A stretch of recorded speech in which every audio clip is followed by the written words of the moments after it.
chance that I met Ashwini's uncle long time back in Pune in one of the functions, and he gave me the very coveted book which has been more or less a model for most of the people who have known the family. What has been done by his father is certainly great. Age 15 to age 20, and he just grew from strength to strength. You know, he built his own home. He got both his sisters married off. They used to get married off very young at that time, and he looked after his mother. Unfortunately, my grandmother was detected with cancer. So in 1944 she was detected, and she was quite bad. In 1946 she died. So he was actually an orphan at age 19. So the lesson actually learned, that's his photo when he was young, is never underestimate your capabilities, howsoever young and inexperienced you may be. You know, a lot of the people, I know a lot of the students, they say, yeah, now let us go on to the next, let's do an MBA, let's do a PhD. But I think if you really want to, as we were just talking earlier, get your hands wet, you can do it at any age and you can still succeed.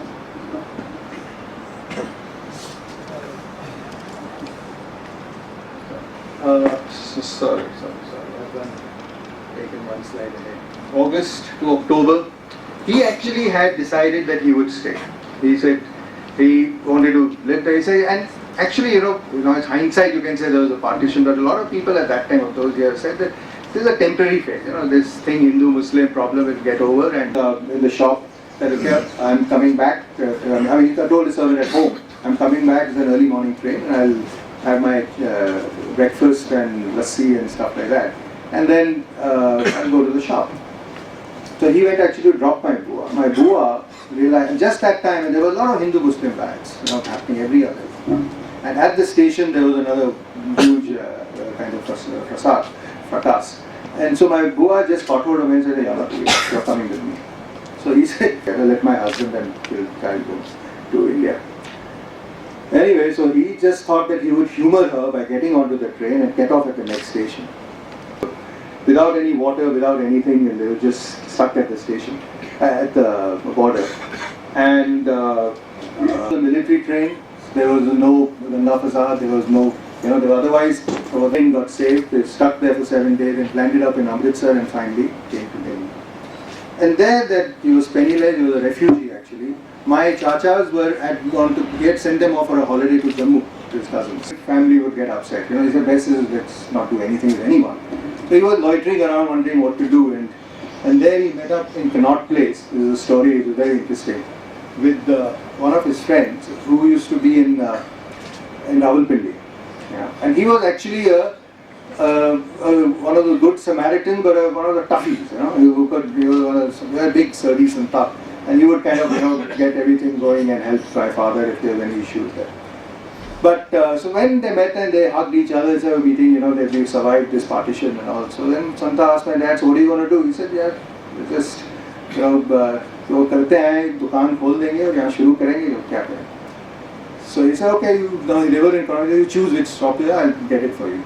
Illegally, आपकी एक दुकान होगी. So my father told him, said, look, जो 5 साल की जो मेरी मेहनत जो मैंने की वो चली गई, ये तो हराम का पैसा कहाँ जाएगा? Nothing going. I am not doing any this. Though they were very tempted because he had nothing, he had absolutely nothing to do. But that was, that's what I say, that the true test of one's character is under the most challenging of times, and he exemplified that. Around, he took a train, he went to Bombay first, didn't like Bombay, and he was actually planning to go back to Delhi. He met someone mentioned Pune and mentioned that it's a cantonment, and that resonated well because Rawalpindi was a cantonment.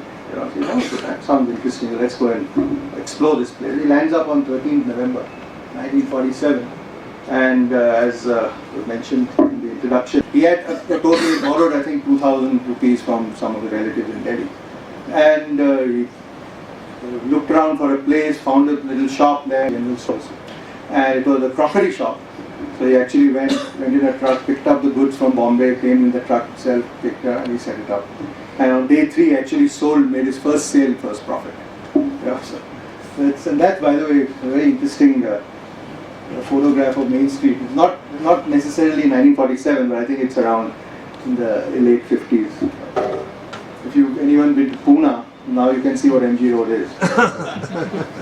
So anyway, so this was his, so he never looked back. That was, he kept telling, Joe, because he had left everything, all his assets which he had created in 5 years, his shop, his bungalow. He also, by the way, there's a hill station called Murree in Pakistan. He had a summer home there. He had managed to, make that much. Everything just went, zero. But he never thought, he said, forget it, Joe, ho gaya, so ho gaya, let's move on.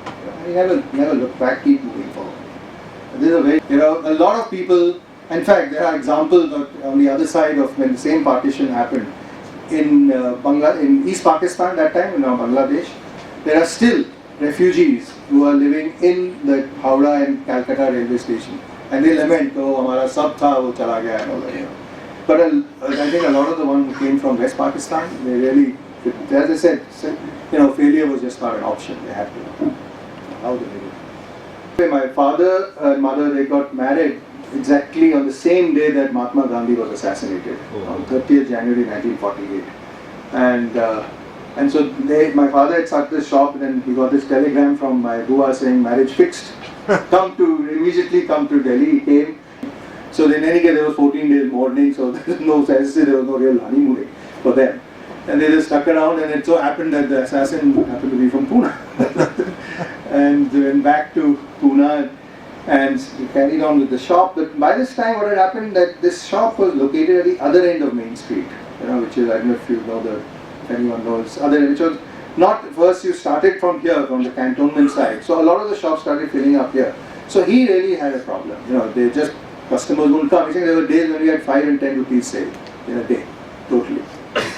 But then he started other businesses. He gave us a story once that how he cycled from Main Street to Dehu Road twice, that is a 60 kilometer, just to deliver 10 cases of condensed milk, which was, heavyweight. They were wooden cases with cans, and just to make the $150 profit, because he had to do something else.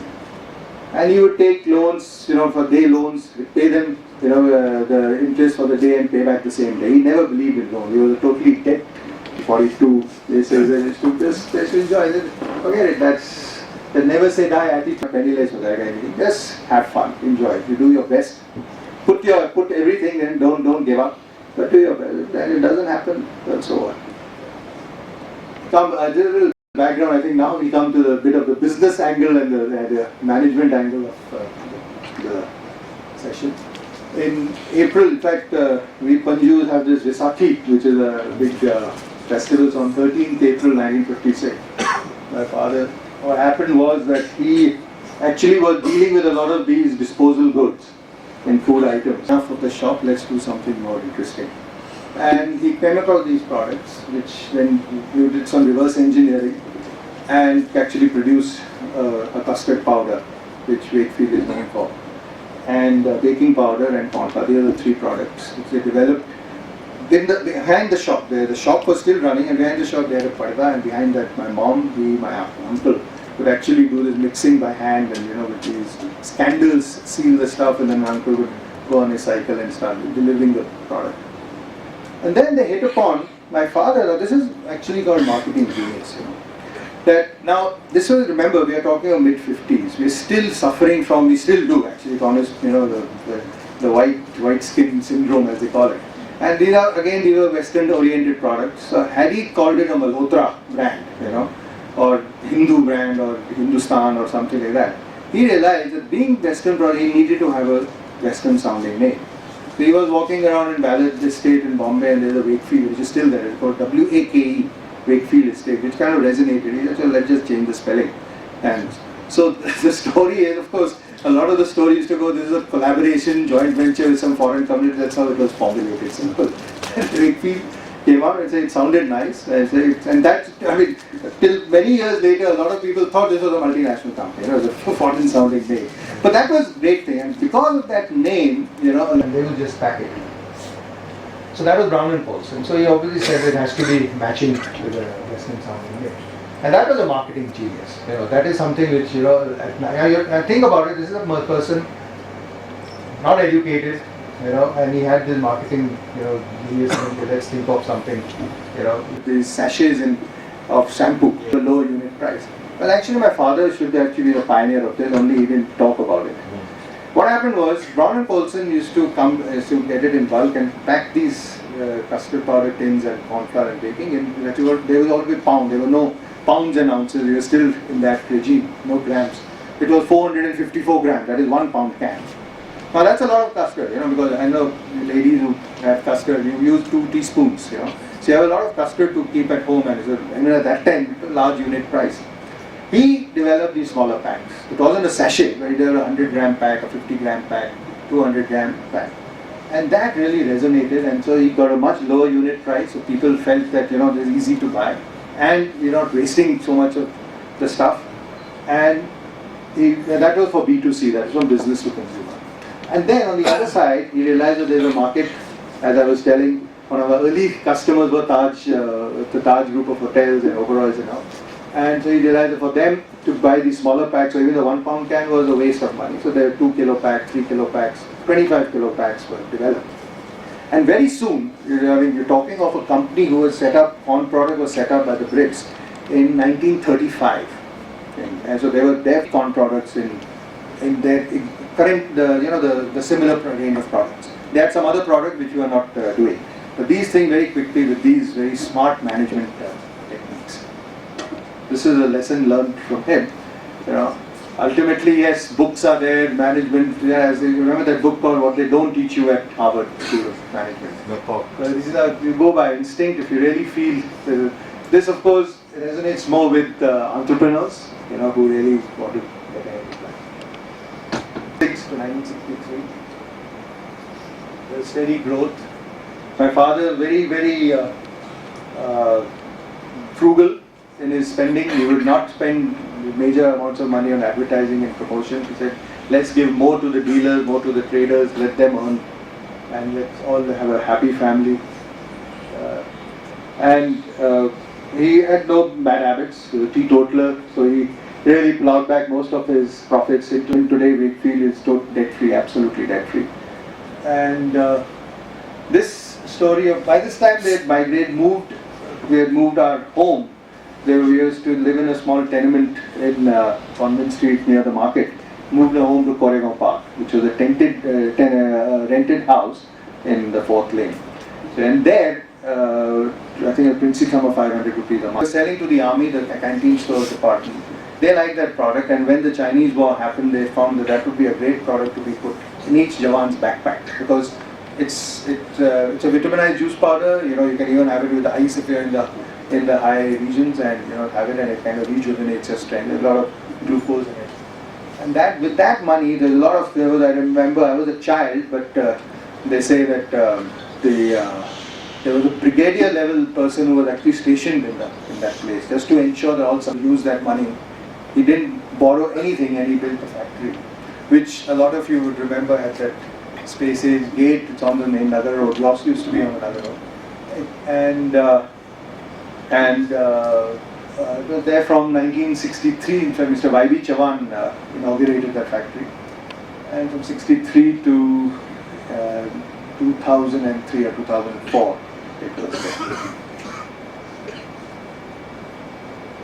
But this exhibition that took part in 1958 was where now the current Oberoi, Hilton Hotel is in Nariman Point, Stanley Oberoi.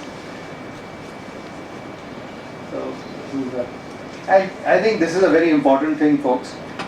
A lot of, my father used to always say that you save a penny, that's your earning, but that is in your control. And that is a very big lesson that we learn. 5 years active business life.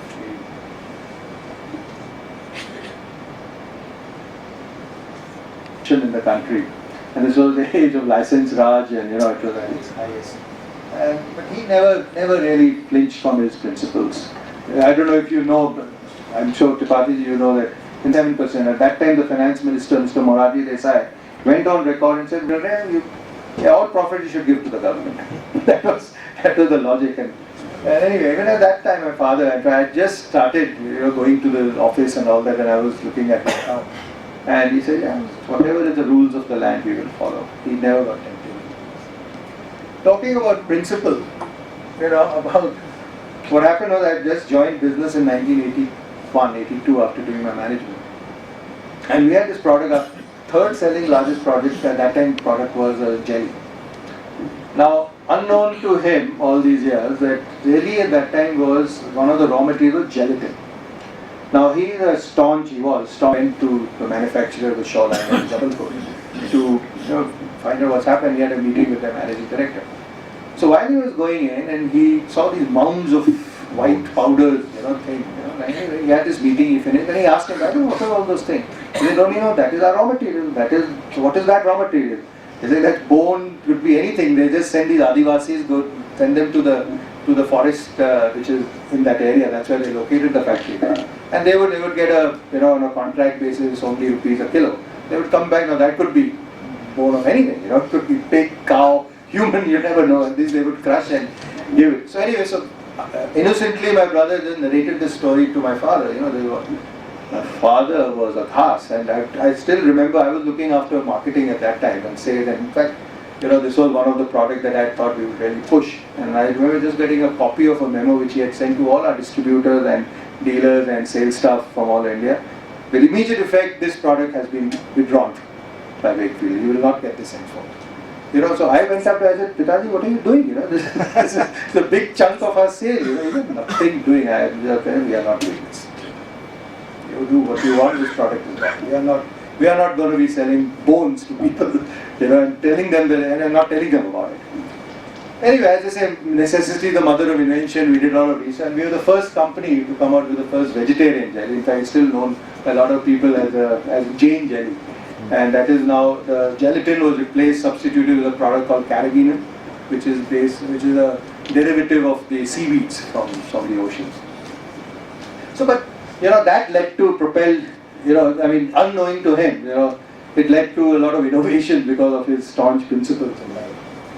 And his business formula was very simple, that he said 50% of the profit should be plowed back, 25% he would set aside for other, and he is one of the, I would say, the greatest visionary in terms of real estate purchases. I think Badlaji and Tupali will bear me out. Our family, between us, we own some thousands of acres of. The other thing that he had, which was a very great thing that I remember, he would always pay his suppliers on time. If it was 30 days, 30 days. And he would say that if he happened to have money in advance, his the customer had given his advance payment, he would pay the suppliers even earlier. So for the other person, how to help the other person. If he helps him, when I need the help, he can.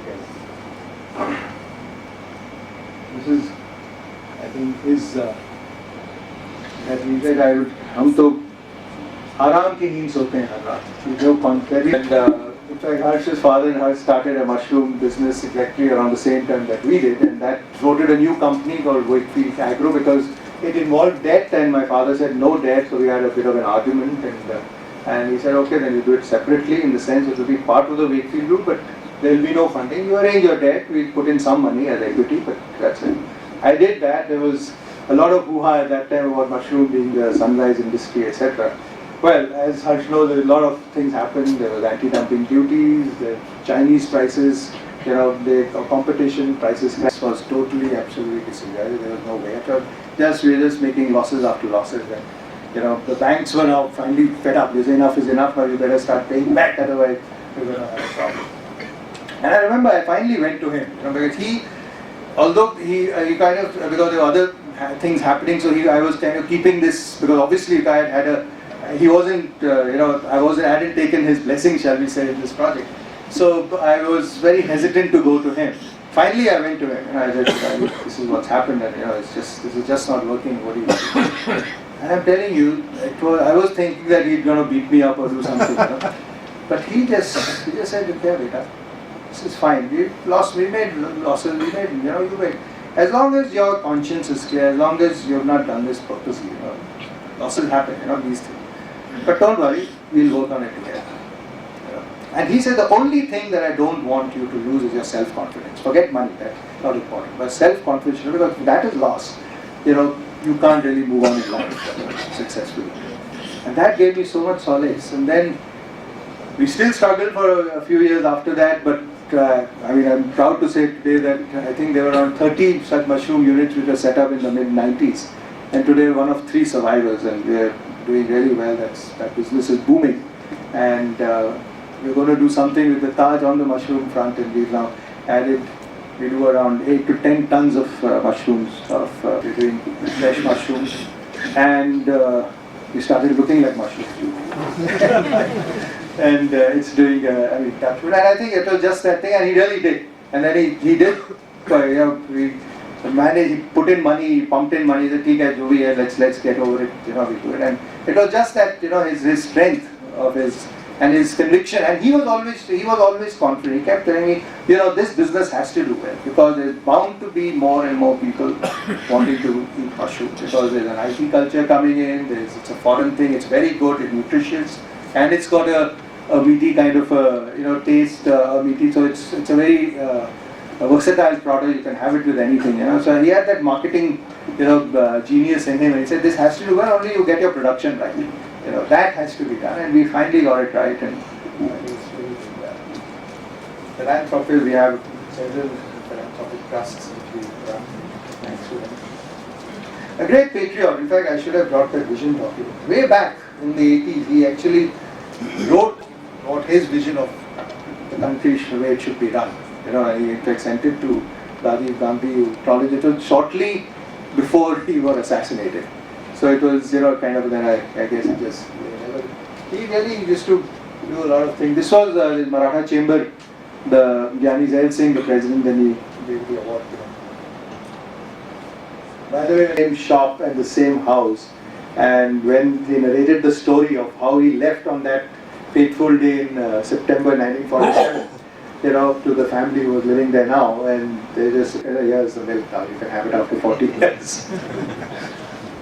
The swimmer, he would get every morning, he was the only person who would get up at 4:30, he would do his Vedanta teachings, and then we had the pool first person, he would actually, sometimes they would give him the key. He would open the swimming pool, the main gate, and then go in and be the first person swimming. Whether it's winter, and Pune winters can be quite dicey, he would swim, really walk. Simple living, I think. This is something which really,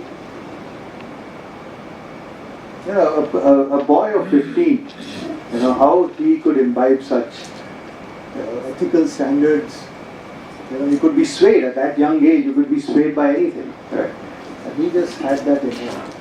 And also how he developed all the acute business techniques, I would say, marketing techniques in a business.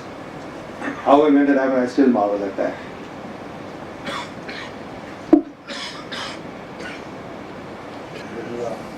Custard powder roll. We just introduced our oats. But the foundation was laid by my father.